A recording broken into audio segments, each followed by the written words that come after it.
প্রিয় শিক্ষার্থী বন্ধুরা, ইংলিশ উইথ রাফিয়া ম্যাম চ্যানেলে সবাইকে স্বাগতম। আজকের ক্লাসে আমরা দেখব রুলস ছাড়াই right form of verb part 2। এই ক্লাসটিতে আমরা দেখব কোনো প্রকার রুলস মুখস্থ না করে আমরা কিভাবে right form of verb practical এক্সাম্পলের মাধ্যমে মনে রাখতে পারি সারা জীবন। নাম্বার 1 আমরা দেখতেছি দ্য ক্যাটল ড্যাশ গ্রেজিং। এখানে ক্যাটল হচ্ছে কি? ক্যাটল হচ্ছে কাউ।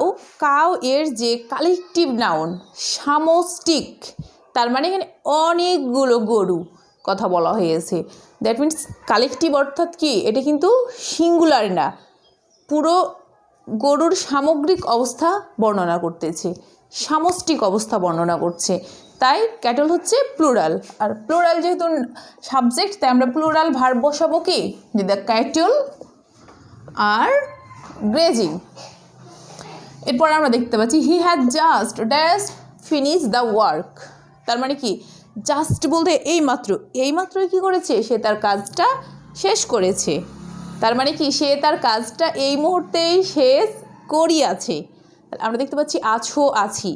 আছো আছি থাকলে আমরা কোন টেন্স নিব? আমরা জানি আছো আছি থাকলেই পারফেক্ট টেন্স। তাছাড়া আমরা এখানে দেখতে পাচ্ছি একটা হ্যাজ রয়েছে, that means this is present perfect tense. আর হ্যাজ থাকলে, হ্যাজ তো আছেই, কিন্তু আমরা আসলে এখানে মূলত টার্গেট করতেছি জাস্ট থাকলে কি হচ্ছে। জাস্ট থাকলে আমার অর্থ দাঁড়াচ্ছে কি, যে সে ঠিক এই মুহূর্তেই কাজটা শেষ করিয়াছে, দ্যাট মিনস পারফেক্ট। তাই আমরা এখানে ভার্বের পাস্ট পার্টিসিপল ফর্ম দিব কি, finished. He had just finished the work. এরপর আমরা দেখতে পাচ্ছি the wages of sin dash death. আমরা এখানে দেখতে পাচ্ছি ওয়েজেস, যার অর্থ কিন্তু হচ্ছে মজুরি, that means salary. Salary singular, যদিও এটা দেখতে প্লুরাল মনে হচ্ছে, যে ওয়েজেস এস আছে লাস্টে, দেখতে এটা প্লুরাল মনে হলো, এটা কিন্তু আসলে singular, that means your salary. তার মানে কি, দ্য ওয়েজেস অফ সিন, পাপের পরিণাম কি, ইজ ডেথ, মৃত্যু। তাহলে এটা যদিও দেখতে প্লুরাল মনে হচ্ছে কিন্তু আসলে সিঙ্গুলার, তাই আমরা এখানে ইজ দিব। নেক্সট আমরা দেখছি রান ফাস্ট, দ্রুত দৌড়াও, লেস্ট। লেস্ট অর্থ আমরা এখানে জানি কি, পাছে। পাছে কি হবে, তুমি মিস দ্য ক্লাস, ক্লাসটা মিস করবে। লেস্ট থাকলে আমরা জানি এখানে আমরা কি করতে হবে, যে ইউ শুড। আর শুডের পর ভার্বের যেটা পেজ ফর্ম সেটাই থেকে যাবে, যে you should miss the class, যে দ্রুত দৌড়াও পাছে তুমি ক্লাসটা মিস করবে। এরপর আমরা দেখতে পাচ্ছি যে I have already come here, মানে আমি অলরেডি এখানে চলে এসেছি, ইতোমধ্যে আমি এখানে চলে আসছি, আমি কিন্তু এর মধ্যে চলে এসেছি। তাহলে আছো আছি প্রকাশ পাচ্ছে আবারও। তাহলে অলরেডি থাকলে কি প্রকাশ পাচ্ছে, আছো আছি, that means this is also perfect tense. তাছাড়া এখানে আমরা হ্যাভ দেখতেও পাচ্ছি, আই হ্যাভ অলরেডি, কামের পাস্ট পার্টিসিপল ফর্ম কামই থাকে, যেখানে আমি অলরেডি চলে এসেছি। এরপর আমরা দেখতে পাচ্ছি যে স্লো অ্যান্ড স্টেডি।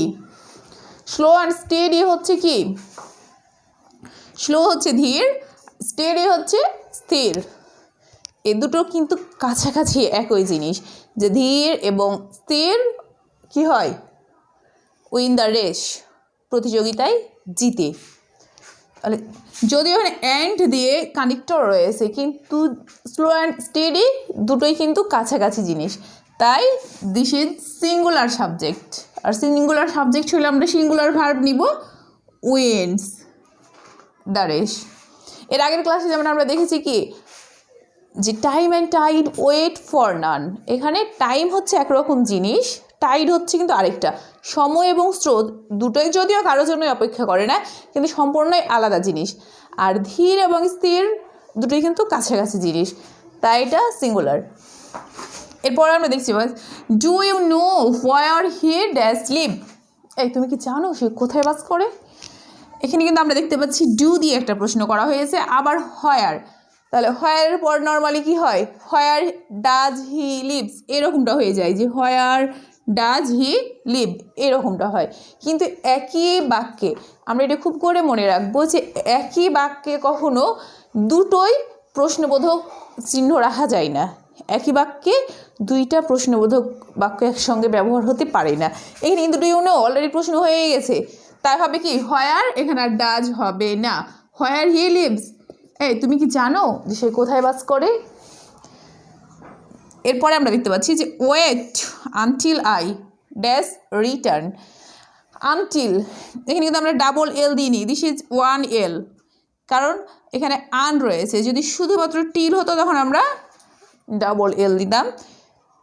আসলে আমাদের এখানে বিষয় হচ্ছে যে টিল হচ্ছে গিয়ে পর্যন্ত আর আনটিল হচ্ছে অপর্যন্ত। দ্যাট মিনস এইটা নেগেটিভ সেন্স মিন করে আর এটা হচ্ছে পজিটিভ সেন্স মিন করে। যে ওয়েট, অপেক্ষা করো, আনটিল আই মানে যতক্ষণ না আমি ফিরে আসি।